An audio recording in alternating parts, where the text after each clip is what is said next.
This game is such a disappointment. It tries so much, but in the end it ends up falling on its own sword, just like what happened to Destiny. Don't get me wrong, there is fun to be had here with my playthrough just clocking in at 1 day, 8 hours and 21 minutes to be exact. But seeing how this game was hyped with all this media press it had received and promised to give so much to the players, this game can only be seen as a disappointment. Let's start off with one of the bad decisions in the game. A lack of character creation. What the hell? I thought I heard there would be an in-depth character creation. We end up getting random templates, a few choices of different hairstyle, and choices of adding sunglasses to your characters. Which I might add, you can't change once you make a character. This is so disappointing as I wanted to get my hands on creating my character and making him unique. But we get left with pre-rendered facial templates with not so much creation. Main point of character creation is you get to create your own character. Here, you don't so much. Now, with the story.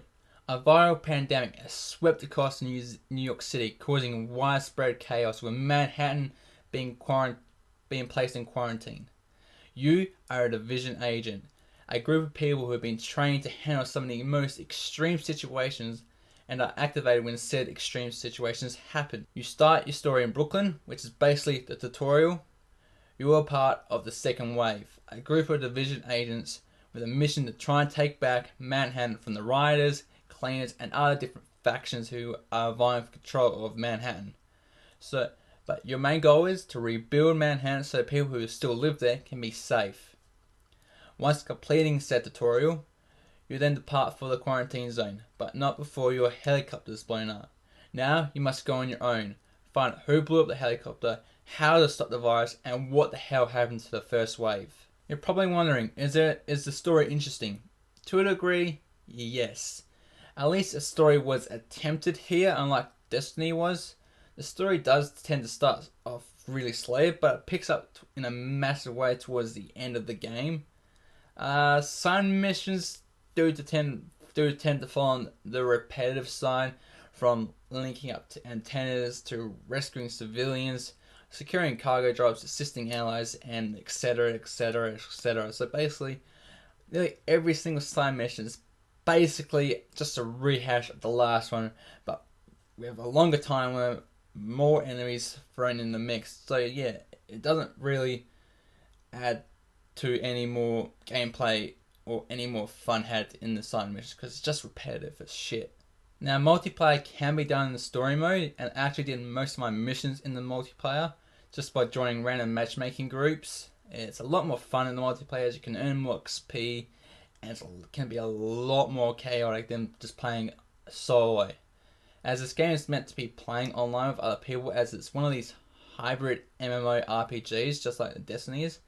But the Division does it a lot better, as the matchmaking is a lot quicker. You feel like more of a squad, because in Destiny you could just go on your own with basically no ramifications, just no challenge whatsoever. But if you play here, it's a lot more challenging because there's more enemies and difficulty goes up with the more players you have in this group, which is kind of a good thing because adds more challenge, adds more replayability for later missions when you go back to them. You do have a skill tree that can be broken up into 3 categories: medic, security, and tech. This allows you to choose the way you want to play. You could be a full techie like I was, because the turret and the smart grenade were pretty fucking awesome. Or you can be a hybrid of half tech and half security. You do unlock more skills by upgrading your HQ for the respective categories. To upgrade, you have to complete the side missions and the main quests, main story missions for the respected categories.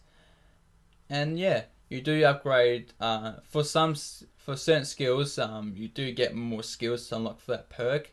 Like your turret can be an explosive detonator once you deactivate it yourself, which goes across the whole perimeter and deals that massive damage, which is pretty cool. So yeah, that you do want to upgrade your HQ as much as you can because you will unlock better shit, basically. Loot in the game can be seen as pretty boring, which it is. Loot is varied in the system, with white being worn, green being standard, blue being specialized, purple being superior, and yellow being high, which you can only find that stuff in the dark zone, basically. I'll touch on more of that later. Now, the reason for the loot being boring is that it's basically the same type of equipment most of the time, but with a different name, different color set, or a different lot of specs. Your character doesn't end up being hurt, not physically, but by appearance, because you want your character to look cool. You don't want your character to look like a generic person you see in the hub worlds.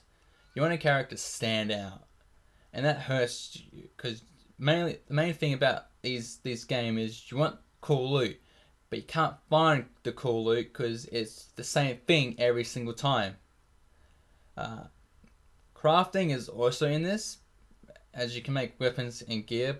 There isn't much to it, as you just gather scraps from the map just to build these weapons and this gear. Basically, there's not much to this crafting system. It's mainly just standard crafting, basically. The setting of the game is quiet and boring. You spend most of the time walking or running through the streets of Manhattan. This game should be classified as a walking and running simulator, basically. The amount of running and walking you do in this game. Don't get me wrong, the landscapes and graphics are top notch, with a daytime and nighttime cycle thrown with added weather effects to obscure your vision, which that's great. But you just can't help the fact that moving around the city is boring, even if you throw in the random encounters with riders that soon become tedious and just downright aggravating for you, because you just want to move on with the mission. You don't want to counter these guys. They take away your health, they use up your ammo. That means you have to go all the way back to a safe house, get all your medkits and get all your ammo back again to resupply. Then make all your way a long journey back to that mission. It's just really aggravating and tedious. It pissed me off most of the time because I just wanted to get on the story. Gameplay is fun as it keeps you on your feet at all times because you are rushed and flanked by enemies, as the AI makes you think tactically on how to take down multiple enemies. All I can say is they did a top job with the enemy AI, as it's pretty smart. As I said, they are pretty smart by keeping you on your feet because they will frag you out of hunting, so you got to find better ways to take them down, because they're not going to stand still and watch and let you come to them. They're going to come to you. That's really cool. That's what I like my enemy AI. I want them to make me play, make me go after them, make me go on attack, not the defense. This is also your basic third-person shooter, and you can move from cover to cover so you can avoid damage. Gunplay is balanced, as the guns themselves feel like they handle like they should and sound really good. So they did a top job on the sound design and the realistic handling of these weapons. Now onto the Dark Zone, a PvP area where you encounter riders with significant health and damage boost as I scale with the level you are at in the story. Your main goal in the Dark Zone is to find contaminated loot and extract so you can use it outside the Dark Zone. The best loot can only be found in this area, which kind of sucks as they basically force you to play so you can obtain said loot. Now, hunting down rogue agents is so fun as you can run with other players in just one massive force to hunt them down. But when you're hunted, it's the most intense thing, as you basically are running for your life trying to fend off other players. Also, you can't obtain some of the loot as you have to be at a Dark Zone level of 30. This is where the best loot is found, is basically the high end stuff. You're basically being penalized saying you need to play more Dark Zone so you can grab this loot. It's like, why do I need to play more Dark Zone PvP to get this loot? Why can't I just get it? Like, it was shown that you can just pick it up. You don't have to be penalized by not being a certain level. That's fucking bullshit. Now for endgame. The Division has its moments. Sadly, that's towards the end of the game. A pet peeve of mine is when games just end out of nowhere. Take Destiny for example. After that lackluster boss fight, it just ended abruptly with no explanation whatsoever.